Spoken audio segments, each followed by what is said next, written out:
All right, everybody, welcome back to Rebel Trading Group podcast episode 45. Today's date is October 4th, 2018. It is Thursday, my dudes. My name is Nathan Oliphant, and with me, as always, is the gluten-free Jason Bessing. The gluten-free We Jason did it. Bessing. We made it. What's going on, man? It's 9:30 at the We made bell. it. We're still ringing it. Well, I'm gonna go ahead and hit us with some of the numbers.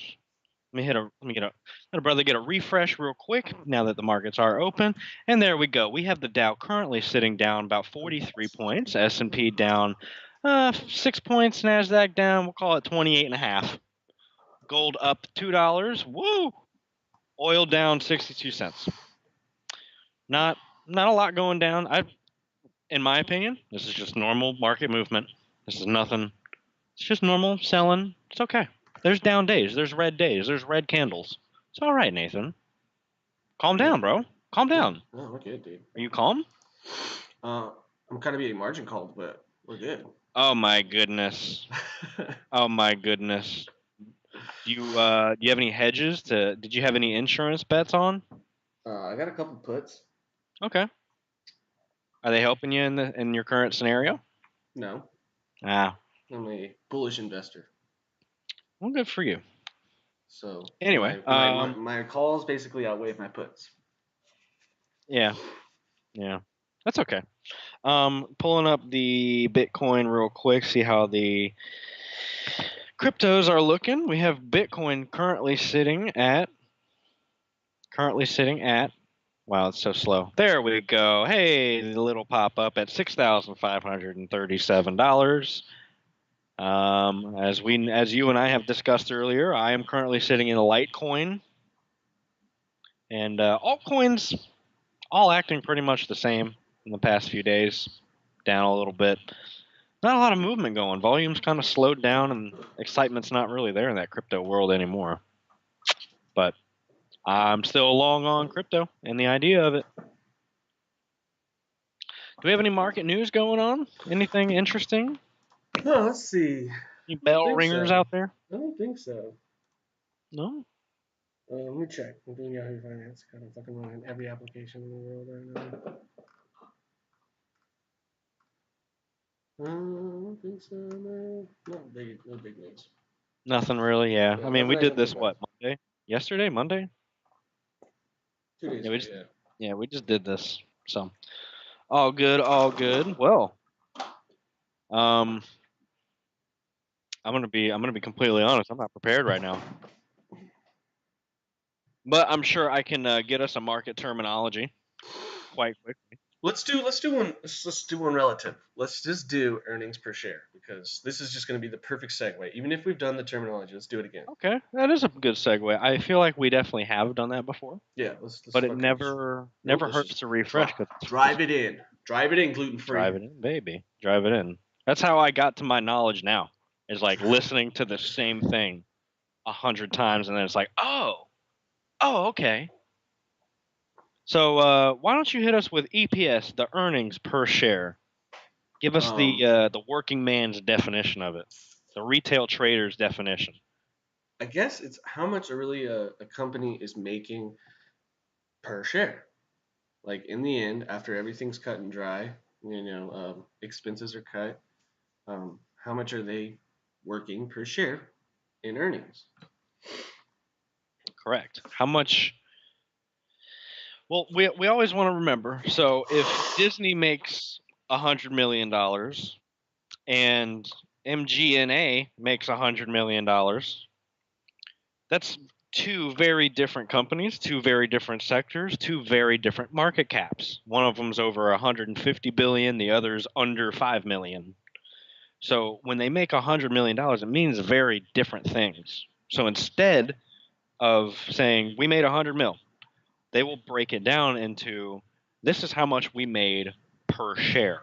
So if there's 1 million shares of the company and they made $100 million, they made 100 per share. The EPS was 100, the earnings per share. Now that's a very broad example.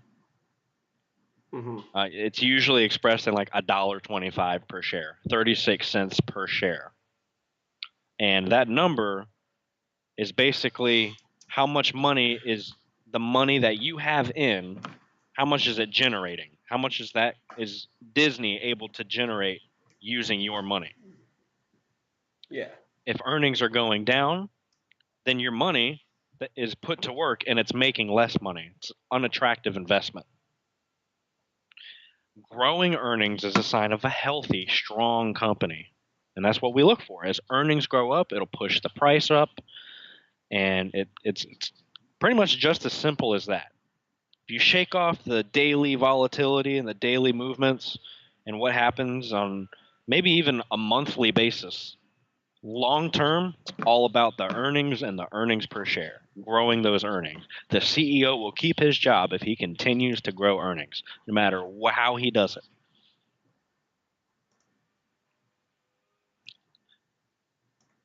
That's pretty much it. It's basically a way to measure your return on what you're getting. If it's a $3 stock and you're getting 50 cents per quarter, that's a pretty strong return. What's that, like 50% EPS or 50?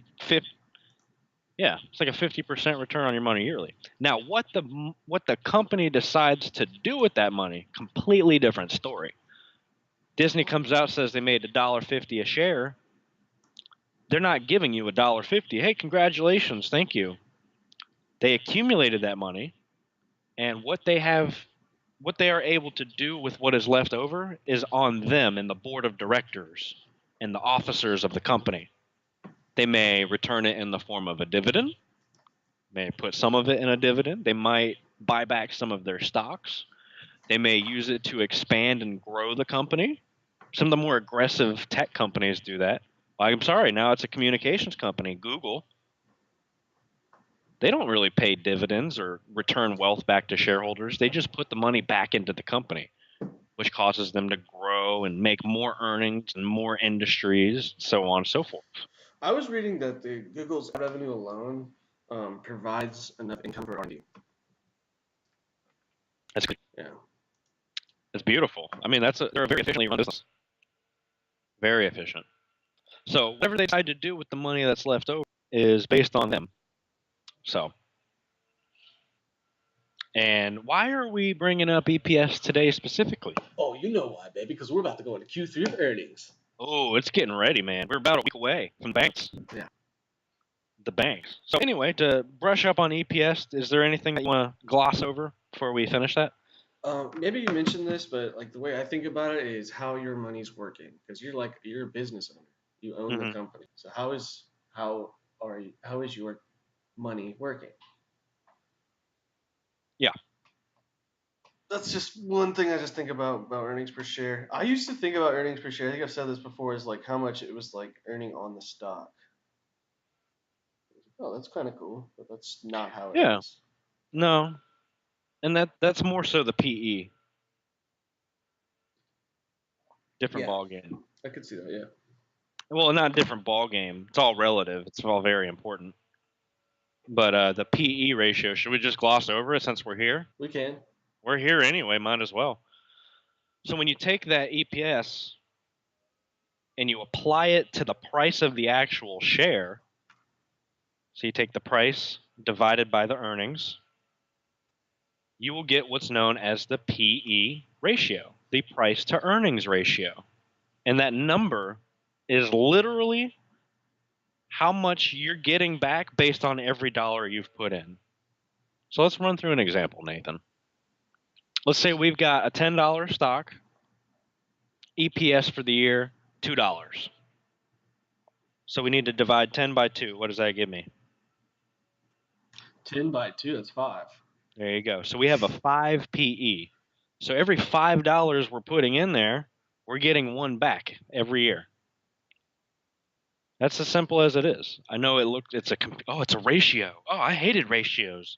No, it's actually a very simple ratio. It's an easy metric. And yeah, I mean, it's pretty much that simple. How much you're getting back based on every dollar. So what if there's a negative PE, Nathan? That means there's no E. There's no earnings. It's just a price. Yeah, there's obviously a price. If there's Like, why do negative, that means there's a negative. You have to if you do what's it, arithmetic. you, If there's a negative number that you're dividing and multiplying, the outcome's always negative. So what happens if a Unless you're business? dividing a negative by a negative, which would be you couldn't do in this case because you wouldn't have a negative price. No. Yeah. So what happens to stocks that continually have negative earnings? Continue to every year, every quarter, -4 cents, -8 cents, or you're like Tesla, -$2.27. What do you mean? What happens? People I mean, sell what it. is people sell it? There you go. Drives the price down heavily, and eventually, what is the ultimate thing that's going to happen at the end? They're going to They're go out gonna of go bankrupt. business. Yeah, they're gonna go bankrupt. Yeah. They're going to go out of business. There's no earnings.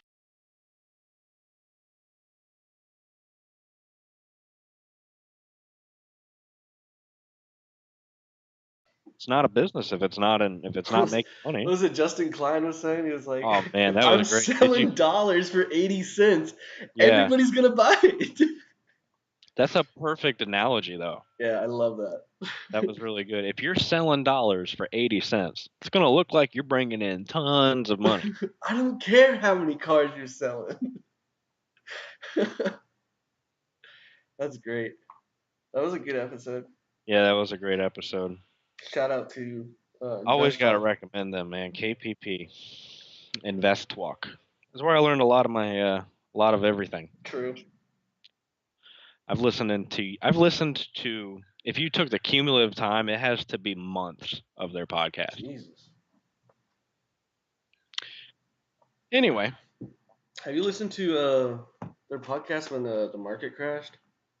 It's kind of no. weird. It was very calm.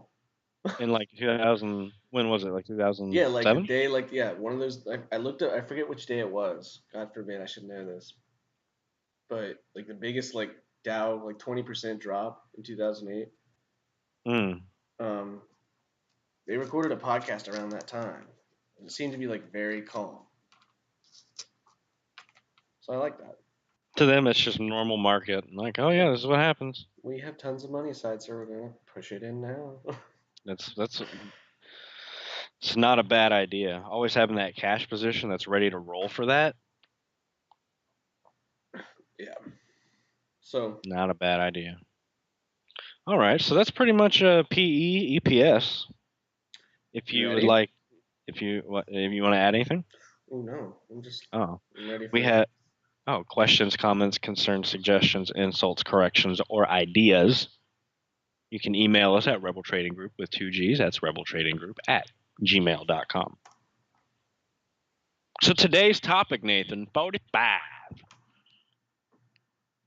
It's earnings season. It's right around the corner. It's coming up, baby. It's dun-dun-dun, dun-dun-dun. It's almost the preseason.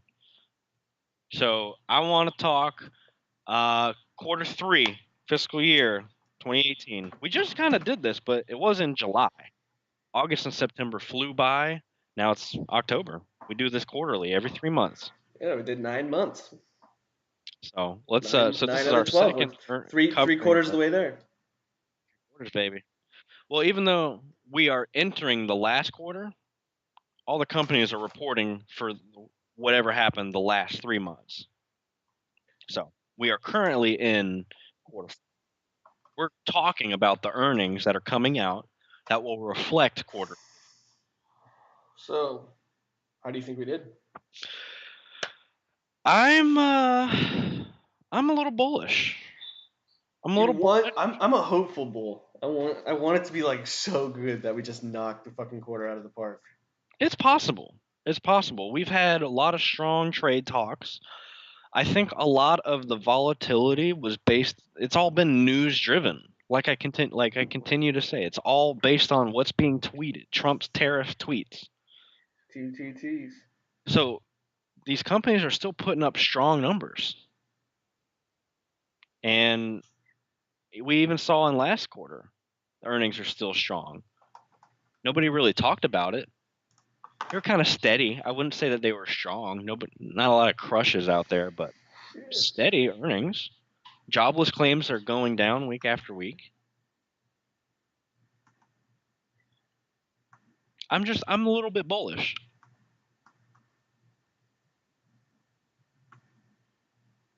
You want to be my devil's advocate? You want me to be bearish? Well, first of all, what do you feel? What search deep down inside of Nathan? Giggity. What does Nathan see? Can I look at a chart? Go for it, man. Oh yes. Where are you gonna pull that up? I mean, what are you gonna look at? What's your? I'm probably gonna go to Yahoo Finance, or I'll probably go I to love that. I love that notification on there. What? Oh, the margin Attention. call. You're gonna die. What's the details on it? Do you have to have a certain amount or sell something? I know I have to sell those volatile stocks, no matter what. I'll probably do it at the end of the day. Bum bum bum bum bum bum bum bum bum bum. I spoke.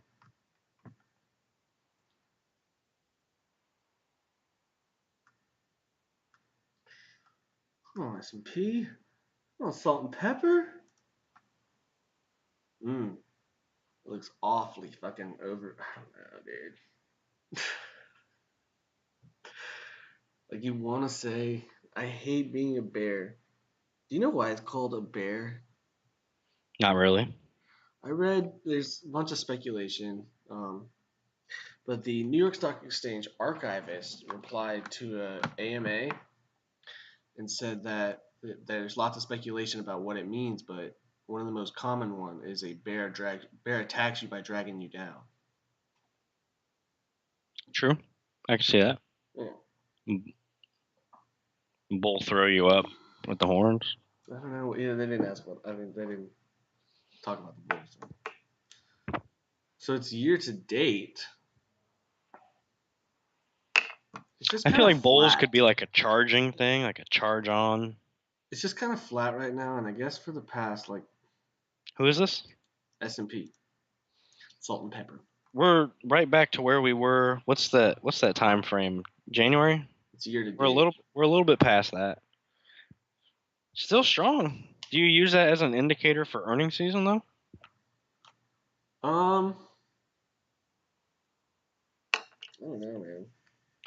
I don't think so. We know the Fed's been raising rates. Yes. It was once or twice this quarter. Definitely once. Twice. Just okay, so twice. Twice? Do you think that's going to start taking a toll on some of the S&P companies? Or do you think it's too slow? Not really too early to tell? I'm sorry, what did you say? The Fed raising rates. Oh, you're good. Fed raising rates. What's going to come of that this earnings season? Is it still too early to tell? Is it? Yeah, of course it's too early to tell. Like you can't when Trump announced tariffs, that gets factored in, and I feel like it just gets factored in almost immediately. Fed raises rates, market goes down. That's just how it goes. It doesn't always happen like that, but normally It's true. Now, how violent it goes down is the other factor, because sometimes it's January at the 1,700 points down on the Dow, and then other days it's down 0.25%.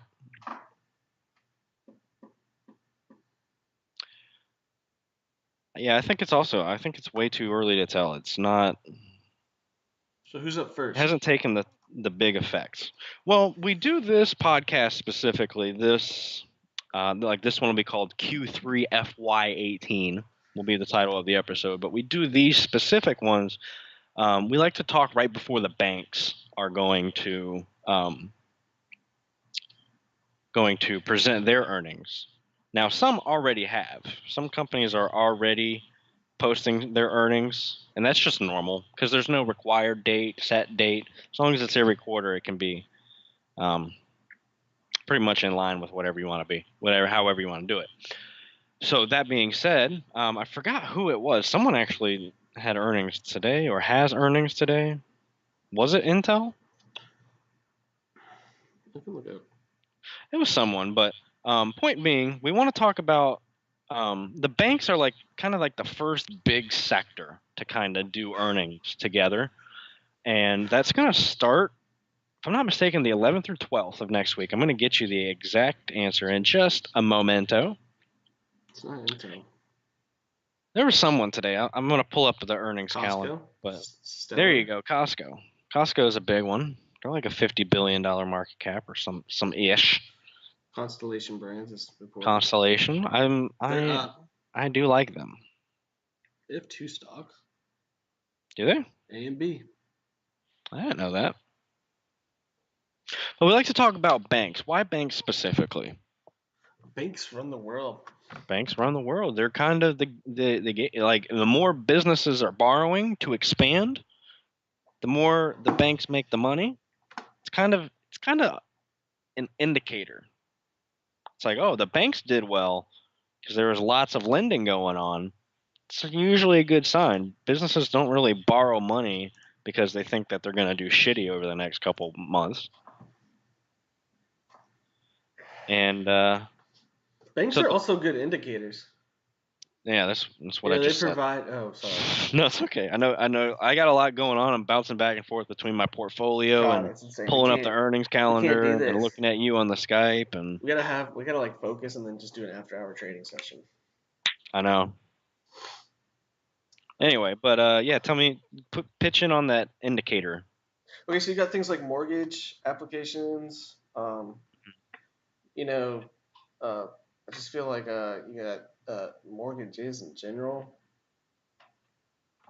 coming from there, and that's a good thing about a housing indicator of how interest rates should react to the economy if it's slowing. If more and more mortgage applications are coming out, economy just tends to speed up, I guess. Mm-hmm. More spending. Yeah, because there's also, going back to the mortgage thing, there's various types of loans. There's business loans, mortgage loans, commercial real estate loans, credit card applications. And banks, when they report their earnings, they'll tell you, we had a rise in our mortgages sector as applications increased and stuff like that. And generally, if it's a nationwide phenomenon, not just a regional thing, like Colorado has a small housing boom, but if it's confirmed throughout most of the banks, then it's safe to say it's a national trend. Excuse me. Oh my goodness. Mayday, mayday. Calm down. But yeah, I like that too. There's a lot of if you can kind of pick apart some of those earnings calls, you'll see what's driving those bank earnings. They could also be going down. It's also a negative indicator. If banks aren't making a lot of money because there's higher default rates, that's a scary fucking sign. Default rates increasing, banks not making their money back. It's not a good sign. That is not a bull market. So that's kind of why we do this before then. Now, I pulled up an earnings calendar, but for whatever reason, I'm trying to go to the following week, there we go. I was like, I know it can't be that hard to do. So here we go. Let's pull up next week. Oh, remember NAUH? They're coming up next week. Oh. We got Wells Fargo, PNC, JP Morgan all on the 12th. And then that's on the 12th. That's Friday. And then the following week, we have Bank of America. So let me scroll over. We have Bank of America. Who else is in there? Goldman Sachs. Those are some of your bigger banks, and that's all between the 14th, the 12th and the 16th. That Friday, Monday, Tuesday. Kind of be chopped up a little bit there, and then you have a few of the regional banks going out after that. So, like I said, Schwab. Sorry, they're also on the Monday. Charles Schwab. BlackRock. A lot of the financials. They seem to kind of do it together. I don't know if that's a planned conspiracy or what. But I will definitely be watching, and I think that this earnings season will continue to be a strong one. In lieu Which of industry the Fed rates. Do you think banks are going to lead the sectors? I think energy is going to do well. I think technology is not going to do well. Why is that? I don't know. I feel just technology's had its run. I don't know. I can see that. Well, the Nasdaq's kind of been getting beaten up the past couple days. You know who's really been getting beaten up is the Russell. Let's I mean, pull they had a huge run in the summer. the Russell. Yeah, Yeah, and they were they're doing shaving better. some of that off. They were doing a lot better than like all the indexes.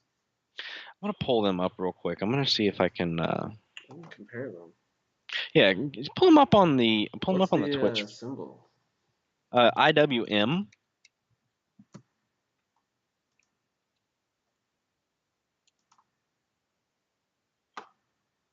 I'm gonna do 1 year.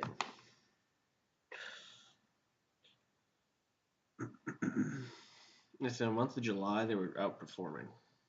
Oh yeah, they were one of the top indexes. And as a reminder, the Russell 2000 is a small cap index, unlike the S&P, which is a large cap of the biggest 500. The Russell 2000 takes a basket of 3,000 stocks, and the bottom 2,000 are the Russell 2000. It's a very weird index. I almost say it's arbitrary, but I don't because it is exposure to the small caps. So it's a good indicator to kind of watch and see what's going to go on. But on the same token, most of the companies within the Russell don't have earnings because it's 3,000 of the market cap. I guarantee you, everyone in the S&P 500 makes money, maybe except Tesla. Most of them. So that being said, I don't know about holding the Russell ever, but I like to watch it to see what's going on with small caps because that's another strong indicator. If small caps are doing great, business is really booming.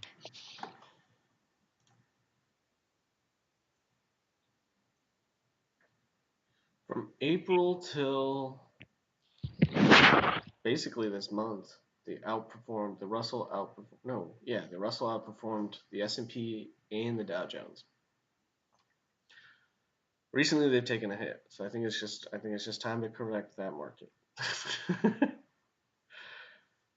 I'm gonna see if I can pull you up on the Twitch here. I want to see that. Yeah. Now, which one's the? Okay, never mind. It's up in the IWM there. left-hand corner. It's Yeah. still kind of It was It's outperforming. reaching some kind of little bits of resistance or support. I'm sorry. I'll draw a line. Yeah, I was gonna say, can you draw us a nice support line there? Oh, cha cha cha cha. And get a Viz. Ooh, that's bad. I don't know how I can undo that, but ooh, I just fucked up. Okay. Hold on, let me put.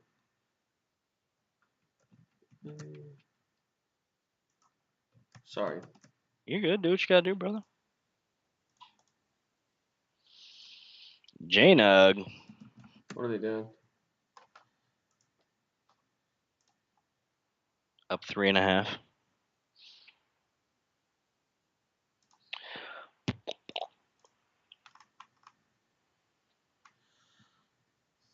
Oh, I was thinking the other indexes. Yeah, the Dow Jones just definitely outperformed, but the the Russell outperformed the S&P for those like 5 months, I think.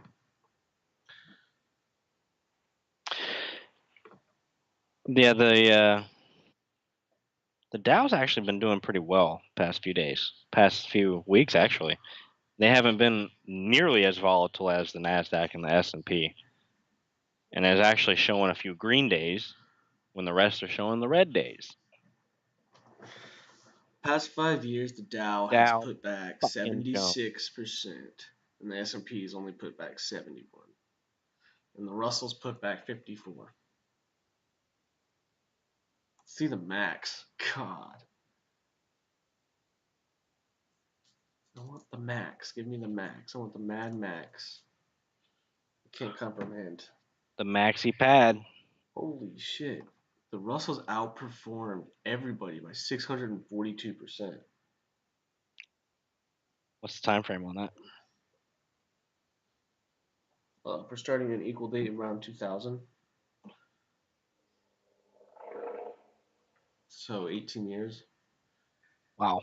Yeah. Does that include dividends? Probably not. Let's do a different time frame, actually. So let's do.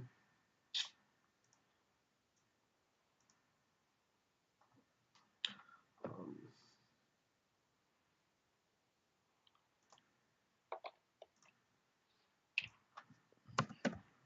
Well, do you have any other sectors that you think are going to do well this year? This quarter, at least?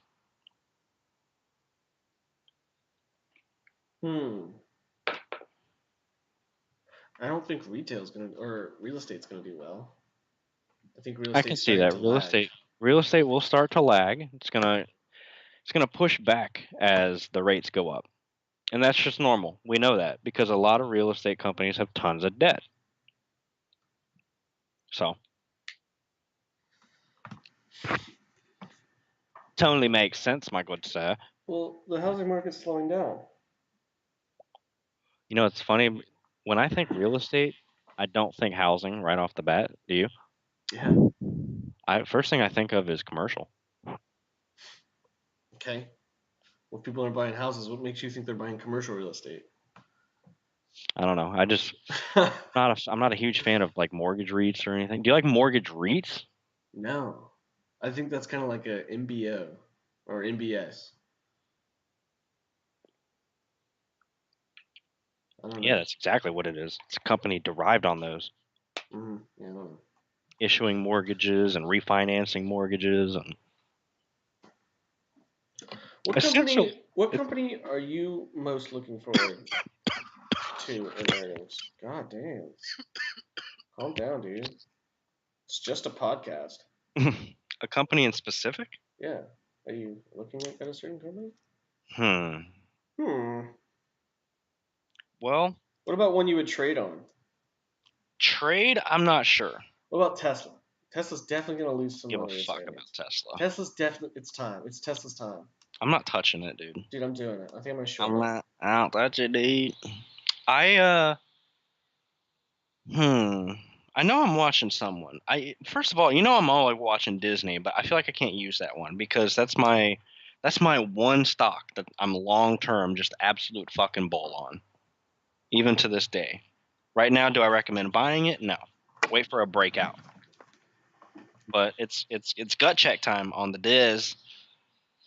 Gut check. Gut check time. But to be honest, I don't know who exactly I'm going to be watching. There's I mean, obviously GE, but I mean, the whole world eyes are on GE. You know. I got that new CEO. Did we I'd like mention to. that? I think we did talk about that. Okay. I would like to see.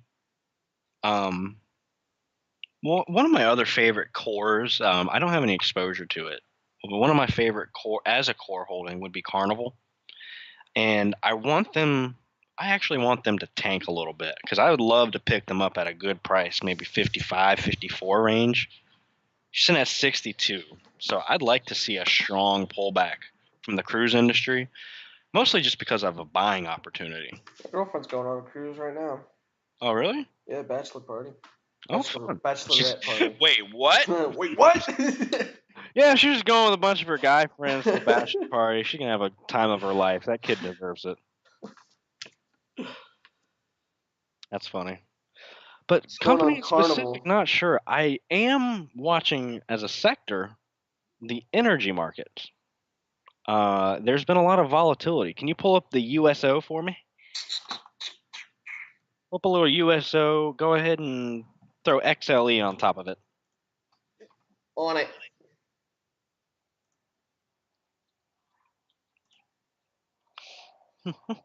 But I do like these.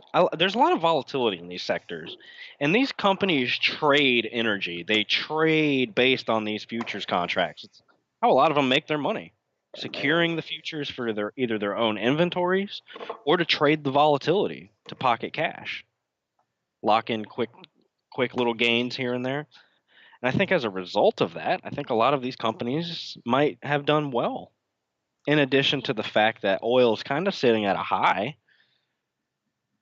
What time frame that high is, I don't really know. Maybe a 3 month if I had to guess.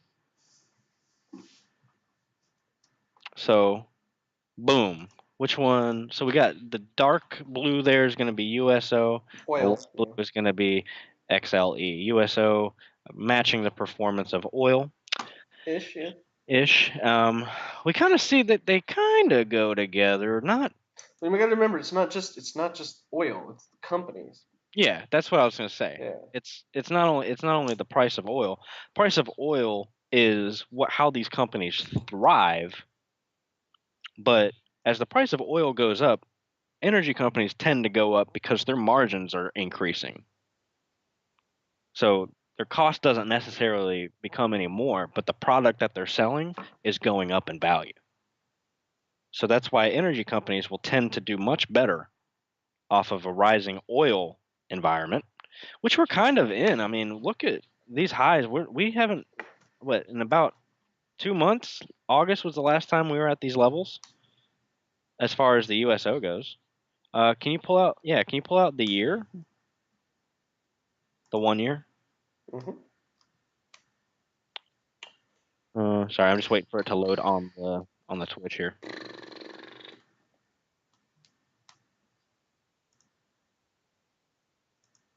We gotta do something about that delay, son. We're gonna need some fiber optic shit.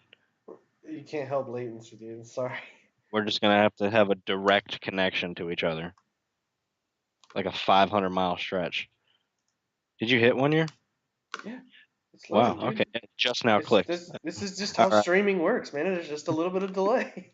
All right. Anyway, so we have USO on that dark one there. Okay, there's a good separation there.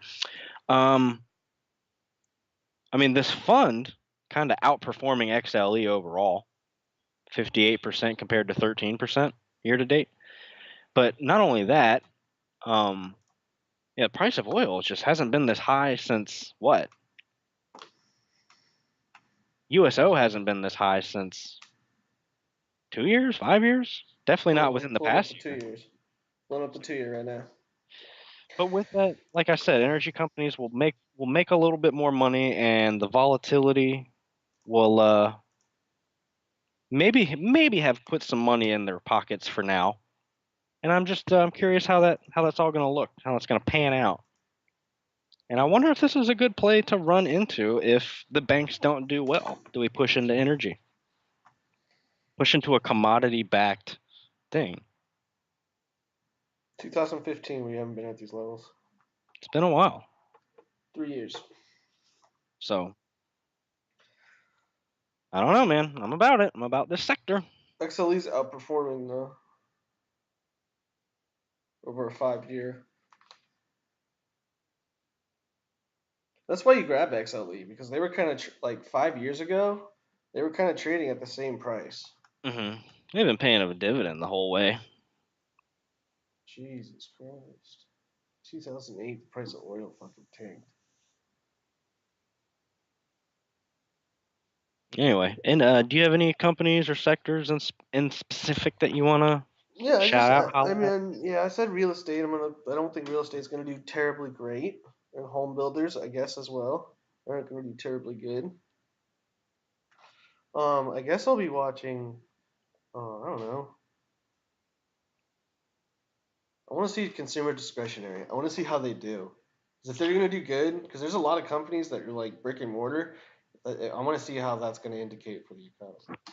Okay, I like that. If it does well, Yeah. then it's another indicator. Who is there anyone in that discretionary sector that you would watch as a better indicator? Um.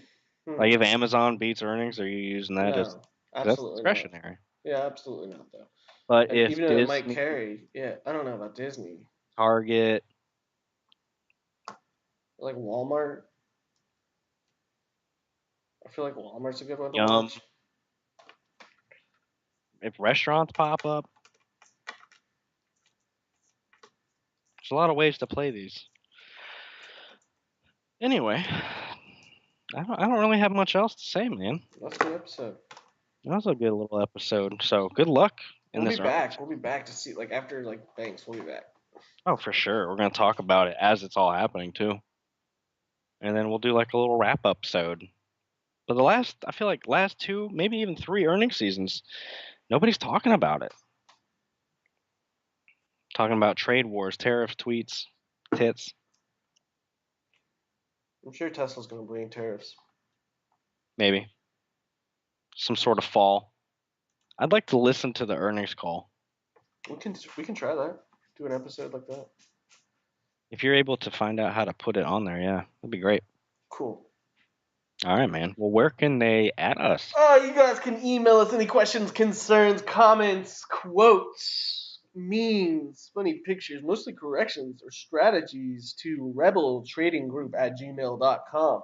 That's rebeltradinggroup with 2 G's at gmail.com. Look us up on YouTube. Search Rebel Trading Group. We're on Soundcloud, Rebel Trading Group, Facebook.com/Rebel Trading Group. We're on StockTwits.com/Rebel Trading Group. We are actually live on Twitch right now /Rebel Trading Group. So, And if you subscribe to us, you will get an email or notification every time we go live. Boom. You can put us on for the drive. You can put us on while you're at work, just chilling, hanging out. If you don't understand something, guys, just email us. If we don't elaborate enough, if we we'll just do ramble, our best. We're doing our best. We're trying, man. I'm trying to build that community still. So share your stories. Tell us what's up. If you hate me, let me know. It's all Tell us right. your success stories. Yeah, I always like to hear a good story. Although the bad ones are the funniest. Those are the ones you really remember. Yeah. All right. Well. But we use those as lessons. What is today? Thursday? We might cross tomorrow. We might do a sector series tomorrow, right? Tomorrow? Yeah, maybe. It would have to be earlier, but maybe. Okay. I will be going out of town, so. Well, without further ado, thank you guys for joining us, and we'll see you next time. Later.